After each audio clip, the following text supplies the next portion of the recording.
Olá, discípulos do Senhor e Salvador Jesus Cristo. Se sente pronto para ouvir conteúdo e significado que vai mudar a sua vida? Esse é o momento que tanto esperava. Parte 10 da teologia do apóstolo São Pedro. Quer saber como enfrentar o sofrimento em triunfo? Quero chamar a sua atenção para essa verdade. Se sente pronto para o mergulho nas páginas profundas da Santa Palavra de Deus, a Bíblia, que é viva e eficaz? Abra a sua Bíblia em 1 Pedro, capítulo 4, versículos 1 a 7. Ora, tendo Cristo sofrido na carne, armai-vos também, vós do mesmo pensamento, pois aquele que sofreu na carne deixou pecado, para que no tempo que vos resta na carne, já não vivais de acordo com as paixões dos homens, mas segundo a vontade de Deus, porque basta o tempo decorrido para terdes executado a vontade dos gentios, tendo andado em dissoluções, concupiscências, borracheiras, orgias, bebedices e em detestáveis idolatrias. Por isso, difamando-vos, estranham que não concorrais com eles ao mesmo excesso de devassidão, os quais hão de prestar contas àquele que é competente para julgar vivos e mortos. Coloque a Bíblia em sua mente, pois para este fim foi o evangelho pregado também a mortos, para que, mesmo julgados na carne, segundo os homens, vivam no espírito segundo Deus. Ora, o fim de todas as coisas está próximo. Sede, portanto, criteriosos e sóbrios a bem das vossas orações. 1 Pedro capítulo 4, versículos 1 a 7. Você vai ouvir agora como enfrentar vitoriosamente o sofrimento. Eu fico imaginando, o hedonismo faz da felicidade o fim último da vida. O problema é que o hedonista se contenta com uma felicidade pequena demais, superficial demais. Na verdade, Deus nos criou e nos salvou para a maior de todas as felicidades, a felicidade de amá-lo, glorificá-lo e fruí-lo para sempre. Quero que se lembre disso. A verdadeira felicidade não é uma iguaria no banquete do pecado, mas uma realidade encontrada na presença de Deus. É na presença de Deus que existe plenitude de alegria e somente em sua intimidade nossa alma experimenta delícias perpetuamente. Muitos cristãos entram em crise quando passam por sofrimento. Perguntam: por que um cristão sofre? Será que está em pecado? Será que Deus o está castigando? Ele não tem fé ou desconhece seus direitos? Outros ainda indagam: se existe sofrimento, Deus existe mesmo? Se Deus é bom e onipotente, por que não destrói o mal? Por que precisamos sofrer? Porque coisas más acontecem com pessoas boas. Vou lhe dar a resposta de acordo com os princípios da palavra de Deus, a Bíblia. Se prepare para a sua transformação. O sofrimento é variado e atinge a todos. Há, entretanto, sofrimento físico, sofrimento mental, espiritual e emocional.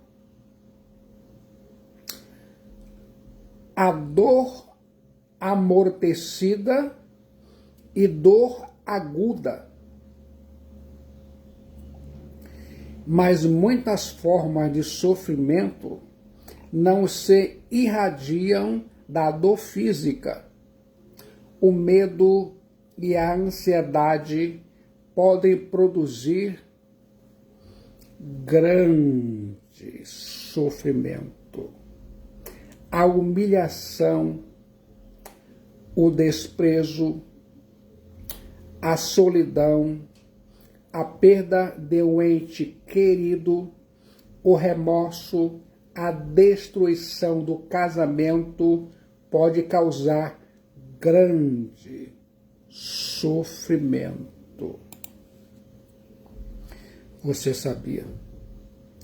O sofrimento emocional pode ser tão profundo quanto a dor física. O sofrimento é complexo, abrange a mente, as emoções, o físico e o espírito. A depressão espiritual profunda é uma terrível realidade para muitos. Há a dor do faminto, a dor do desamparado, a dor do órfão, a dor da vítima, a dor do enlutado, a dor do perdido. Quero que se lembre disso. A Bíblia, a palavra de Deus, está repleta de relatos que diz que Deus não lhe poupa do sofrimento, mas caminha com você pelo sofrimento. Isaías 43, de 1 a 3, Salmos 23, 4. Deus trabalha as circunstâncias dolorosas da sua vida e as canaliza para o seu bem. Gênesis 50, 20 e Romanos 8, 28.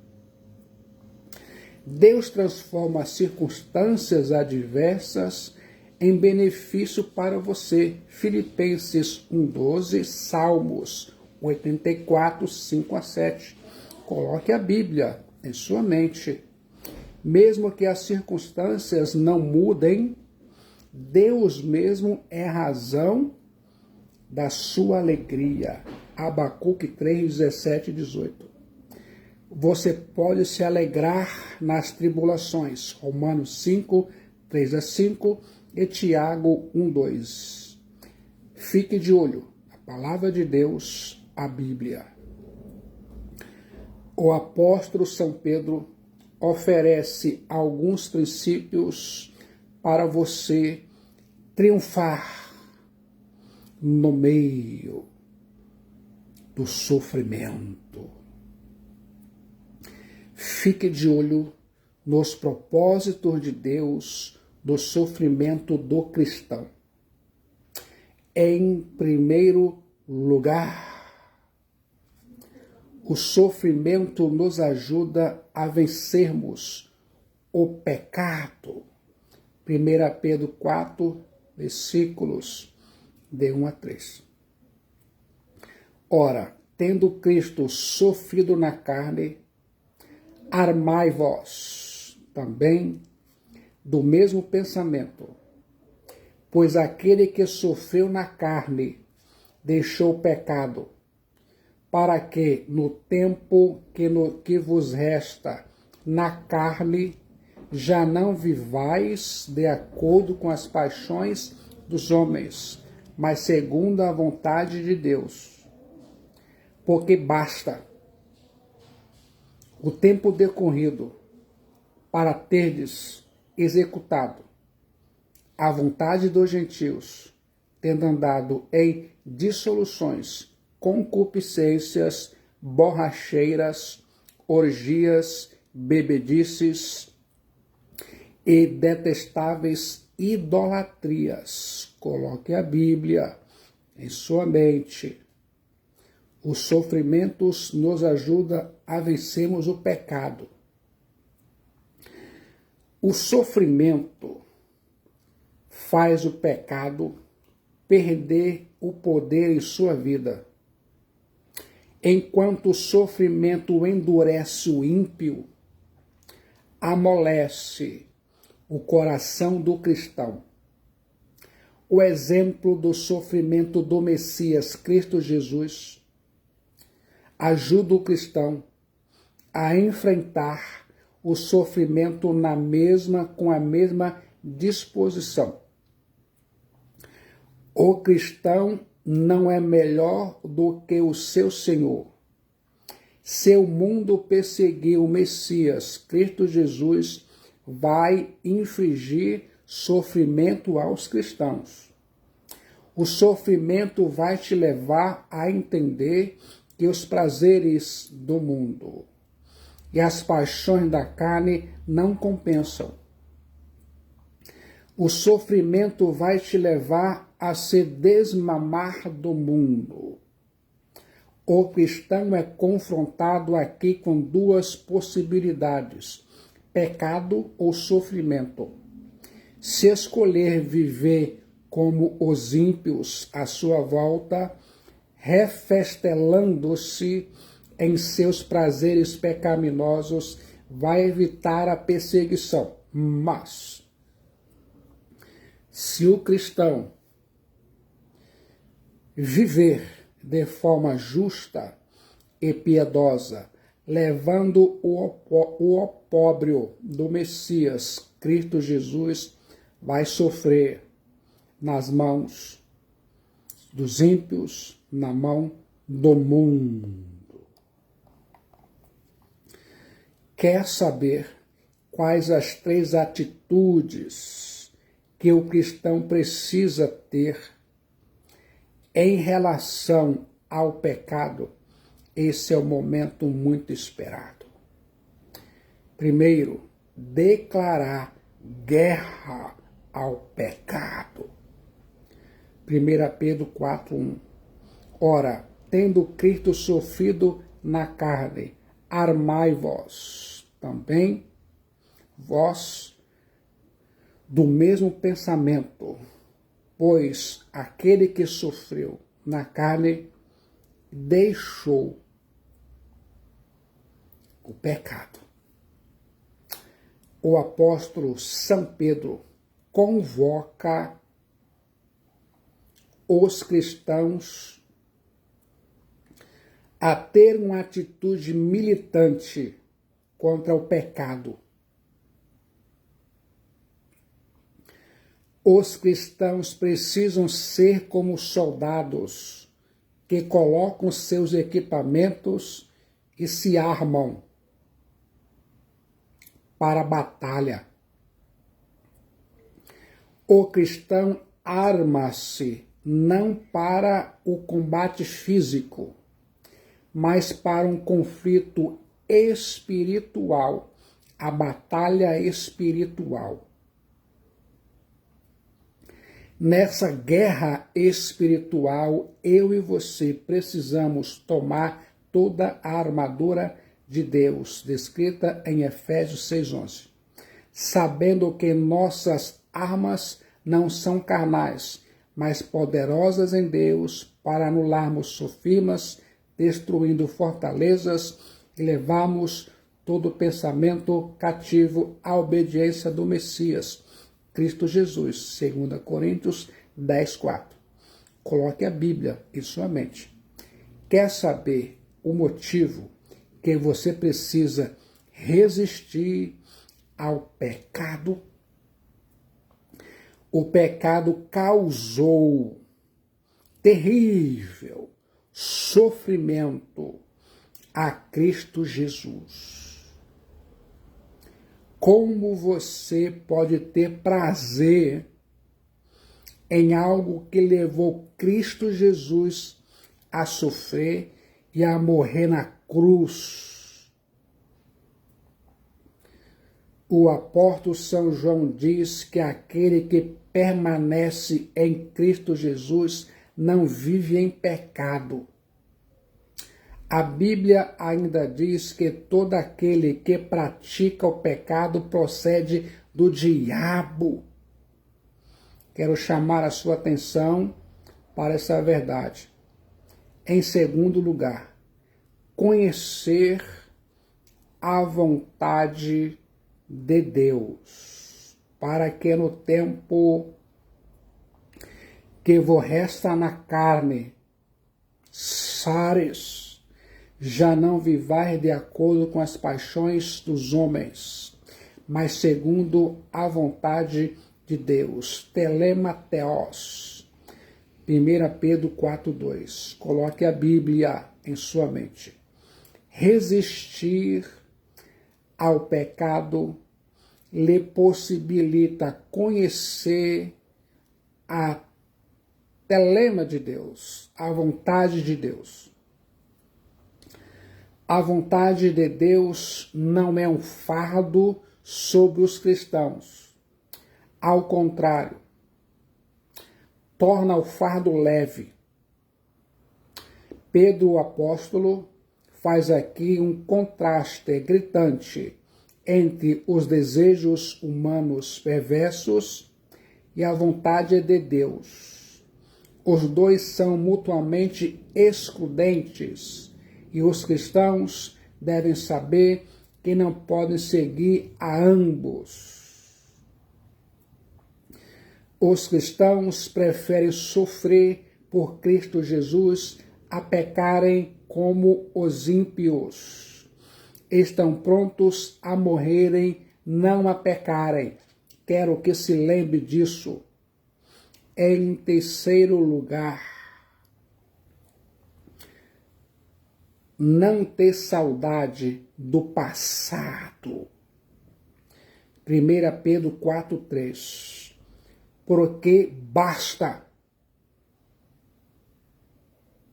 o tempo decorrido para teres executado a vontade dos gentios, tendo andado em dissoluções, concupiscências, borracheiras, orgias, bebedices e em detestáveis idolatrias. Resistir ao pecado vai te ajudar a lembrar da sua cruel escravidão no passado, da grandeza da sua redenção no presente e da gloriosa recompensa no futuro. O cristão não pode ter saudade do seu passado de escravidão ao pecado. Há ocasiões em que é errado olhar para o passado, pois Satanás pode usar essas memórias para lhe desanimar. Quero que se lembre disso.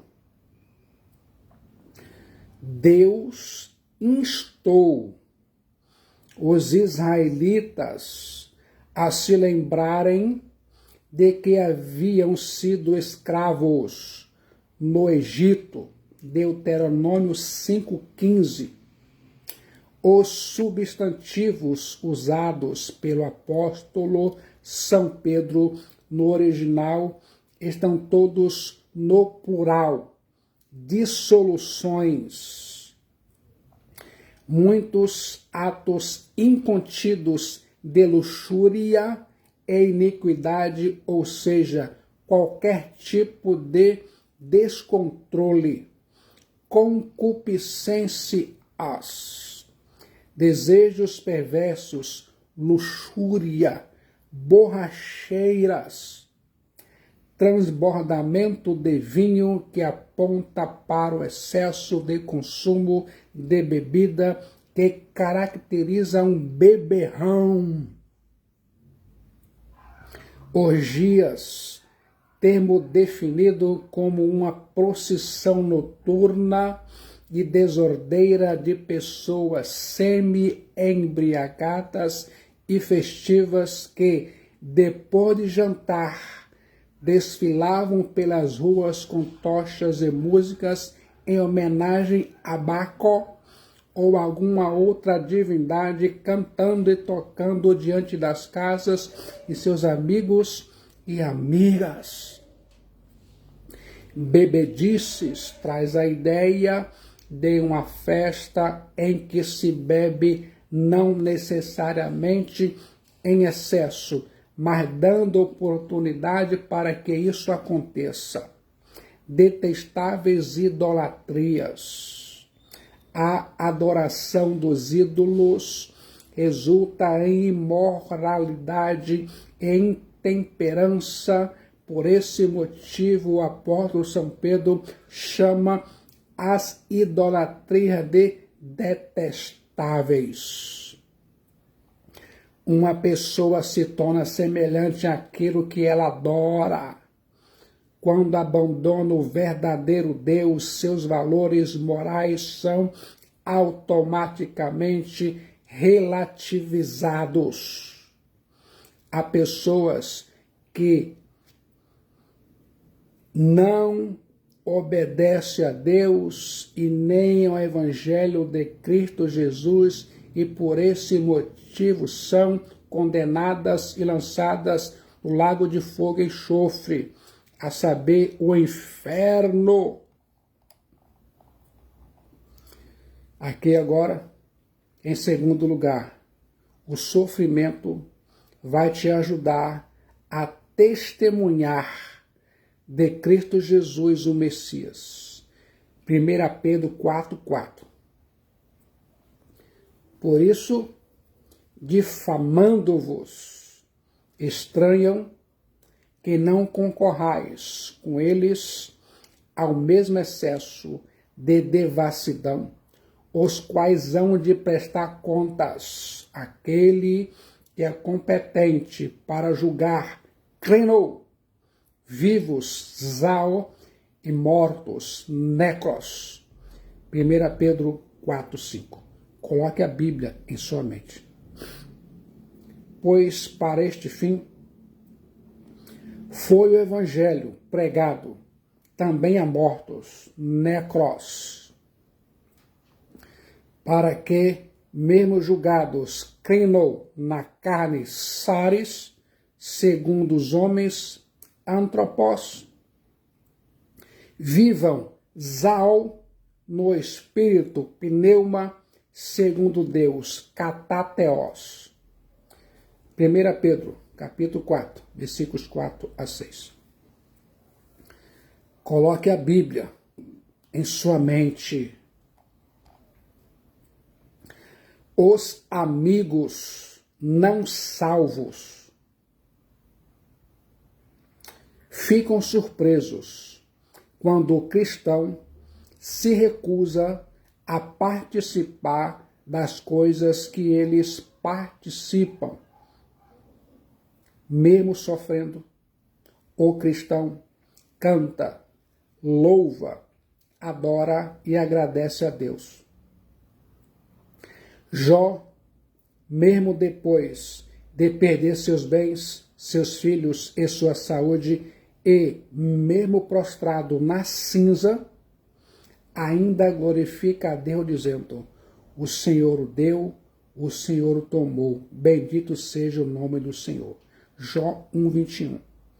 Paulo e Silas, depois de terem sido açoitados em praça pública e jogados no interior de um cárcere imundo, cheio de pulgas, cantam na prisão à meia-noite. Isso impactou os prisioneiros e trouxe salvação ao carcereiro e à sua família. O diácono Estevão, mesmo sendo acusado injustamente, tem um brilho no rosto como se fosse um anjo, mesmo apedrejado, intercede por seus algozes. Cristo Jesus, mesmo pregado na cruz, tem palavra de amor nos lábios. Quero que se lembre disso. Vou destacar 3 fatos importantes apontados pelo apóstolo São Pedro no texto em missiva. O testemunho do cristão produz estranheza nos ímpios. Por isso, difamando-vos, estranham que não concorrais com eles ao mesmo excesso de devassidão. 1 Pedro 4:4. O mundo fica chocado quando o cristão não participa de sua conduta reprovável, nem aprova sua devassidão incorrigível. Para o ímpio, falar palavrões, contar piadas imorais, embriagar-se e ter um comportamento imoral faz parte da vida. O ímpio não consegue entender como um cristão não aprecia essas mesmas coisas. Segundo lugar, os ímpios terão de prestar contas a Deus. 1 Pedro 4:5, os quais hão de prestar contas àquele que é competente para julgar vivos e mortos. Coloque a Bíblia em sua mente. Os ímpios podem julgar os cristãos, mas um dia Deus os julgará. O julgamento final pertence a Deus, e Deus julga as obras de cada um de modo imparcial e reto. Deus julga vivos e mortos. Cristo Jesus foi enfático. Digo-vos que toda palavra frívola que proferirem os homens, dela darão conta no dia do juízo. Mateus 12, 36. Nesse dia, grandes e pequenos, vivos e mortos, comparecerão perante o julgamento do grande trono branco e serão julgados. Quero que se lembre disso. Nesse dia, os ímpios ficarão desesperados. A Bíblia diz, eu acredito, Apocalipse, capítulo 6, versículos 15 a 17. Em terceiro lugar, a morte não tem a última palavra na vida dos cristãos. 1 Pedro 4,6. Pois para este fim foi o evangelho pregado também a mortos, para que mesmo julgados na carne, segundo os homens, vivam no Espírito, segundo Deus. Coloque a Bíblia em sua mente. Você não pode interpretar 1 Pedro 4,6 sem levar em consideração o contexto do sofrimento, pois de outro modo vai ter a impressão de que se trata de uma segunda oportunidade de salvação após a morte. O apóstolo São Pedro está lembrando seus leitores acerca dos cristãos martirizados por causa da fé em Cristo Jesus. Eles, os cristãos martirizados, foram julgados falsamente pelos homens, mas na presença de Deus receberam o verdadeiro julgamento. Os inimigos dos cristãos pensavam que, ao persegui-los até a morte, estavam dando a eles um julgamento justo e uma derrota definitiva. Mas não sabiam que, aos olhos de Deus, esses cristãos continuavam a viver no Espírito. A pregação do glorioso Evangelho do Messias, Cristo Jesus, traz dois resultados para aquele que crê. Quer saber? A zombaria dos homens e a aprovação de Deus. Os mortos citados no versículo 6 de 1 Pedro 4 são os que estão mortos agora, ou seja, o tempo em que o apóstolo São Pedro escrevia. O glorioso Evangelho de Cristo Jesus é pregado somente aos vivos, pois não há oportunidade de salvação depois da morte. Quero que se lembre disso. Pedro, o apóstolo, não se refere à pregação de Cristo Jesus a espíritos mortos. Ao contrário, tratando da razão pela qual Cristo Jesus veio ao mundo, Cristo Jesus pregou o Evangelho e muitos daqueles que ouviram e creram tinham morrido. Agora, sua luta terminando e sua vitória já havia sido conquistada. Sob o ponto de vista bíblico, só há duas situações em que as pessoas morrem: na fé ou em pecado, sem fé em Cristo. Todos os dias os cristãos são julgados pelos homens. Porém, o julgamento feito a nosso respeito neste mundo, seja bem ou mal, não conta, pois é julgamento feito na carne. O único julgamento que conta é o julgamento de Deus. Portanto, devemos viver não de acordo com o julgamento dos homens, mas de acordo com o julgamento de Deus no Espírito. Quero que se lembre disso. Assim como Cristo Jesus morreu e ressuscitou ao terceiro dia, os cristãos que morreram ressuscitarão com ele, Cristo.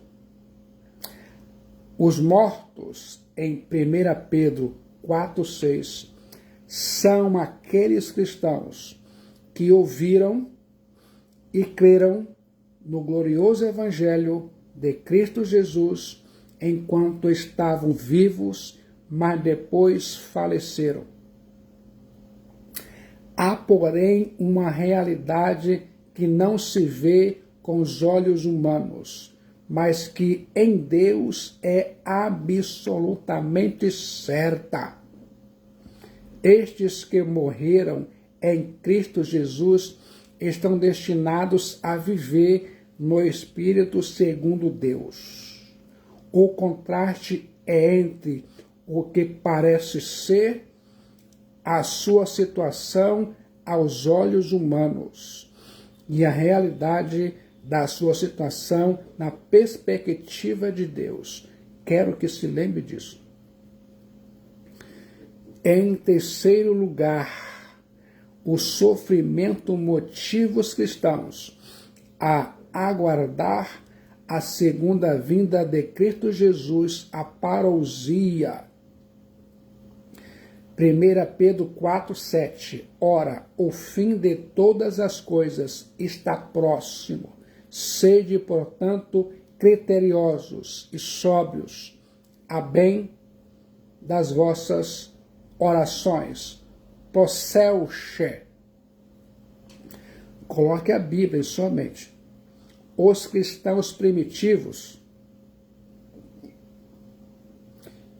viviam como que na ponta dos pés, aguardando o retorno de Cristo Jesus à parousia e a transição do reino da graça para o reino da glória. Essa sensação de viver às portas do desfecho da história e de um novo começo radicalmente distinto é muito importante para a compreensão do cristianismo primitivo e explica muito da sua vitalidade e da disposição dos cristãos de se desfazerem de tudo que fosse obstáculo para essa virada na história. Quero que se lembre disso. Pedro, o apóstolo, destaca 3 verdades. Primeira, o futuro chegou. 1 Pedro 4,7. Ora, o fim de todas as coisas está próximo. O intervalo entre a primeira e a segunda vinda de Cristo Jesus é o tempo do fim. Mas o fim do fim está mais próximo hoje que já esteve no passado. Os cristãos estão às portas da eternidade, da parousia. O dia final se aproxima. Essa era o entendimento dos escritores bíblicos. O apóstolo São Paulo escreve em Romanos 13:11: porque a nossa salvação está agora mais perto do que quando no princípio cremos. Coloque a Bíblia em sua mente. O autor aos Hebreus afirma: e tanto mais quando vedes que o dia se aproxima. Hebreus 10:25. Tiago alerta: sede vós também pacientes e fortalecei os vossos corações, pois a vinda do Senhor está próxima. Eis que o juiz está às portas. Tiago 5, 8 e 9. O apóstolo São João conclui, já é a última hora. 1 Pedro 2,18. Quero que se lembre disso. A história, ao longo da história do cristianismo, esta perspectiva de viver no tempo do fim, da utopia presente, de estar às portas de uma grande virada histórica, tem alimentado a fé dos cristãos. Na verdade, a característica da espiritualidade cristã é o fato, o desfrutar antecipado da vida futura, ou seja, a capacidade de viver a vida presente sob o olhar, o aguardo da parousia, a segunda vida em glória do Messias, Cristo Jesus, o Rei dos Reis e Senhor dos Senhores. Quero que se lembre disso. Você vai viver com discernimento a sombra da eternidade. 1 Pedro 4,7. Ora, o fim de todas as coisas está próximo. Sede, portanto, criteriosos e sóbrios. Eu me pergunto, se o fim de todas as coisas está próximo, você precisa viver hoje como se Cristo Jesus fosse voltar hoje, andando de forma criteriosa e sóbria. O cristão precisa ser criterioso em todas as coisas e sóbrio em todas as palavras e atitudes. A pessoa criteriosa é aquela que distingue o que é importante daquilo que não é, enquanto a pessoa sóbria é aquela que está em contraposição àquela que está ébria. Quero que se lembre disso. Os dois verbos sofroneo, sede criteriosos, e nepsao, sede sóbrios, apontam para uma mesma coisa: a necessidade de moderação, sobriedade e discernimento, não deixando que coisa alguma venha a perturbar a capacidade de ver e pensar claramente. A expectativa da parousia, a segunda vida em glória de Cristo Jesus, não deve transformar ninguém em sonhador preguiçoso ou fanático zeloso. Tanto viver desatentamente como marcar datas para a parousia, a segunda vinda de Cristo, estão em desacordo com os preceitos de Deus. Em vez de querer fazer parte da comissão de planejamento da segunda vinda de Cristo, a parousia, você precisa anelar, fazer parte do comitê de boas-vindas. Quero que se lembre disso. Terceiro lugar, sua vida é a base da sua oração. 1 Pedro 4,7. Sede, portanto, criteriosos e sóbrios a bem das vossas orações. Procelche. 1 Pedro 4,7.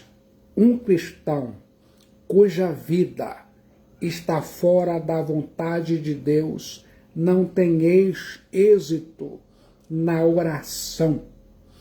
Um cristão que vive descuidadamente e sem sobriedade não tem prazer na oração. o apóstolo São Pedro já havia dito que seu marido não trata bem a esposa, suas orações são interrompidas. Agora diz que se uma pessoa tem uma mente desordenada, não pode orar como convém, como se sente agora. Quer viver uma vida digna de Deus, andando vigilante em respeito à parousia, quer transformar agora o seu sofrimento em triunfo em Cristo? Esse é o seu momento, sua vida, sua responsabilidade. Quer entregar sua alma para Cristo Jesus? Sua vida, sua responsabilidade. Jesus Cristo salva. Ele é a única esperança e a solução de sua alma.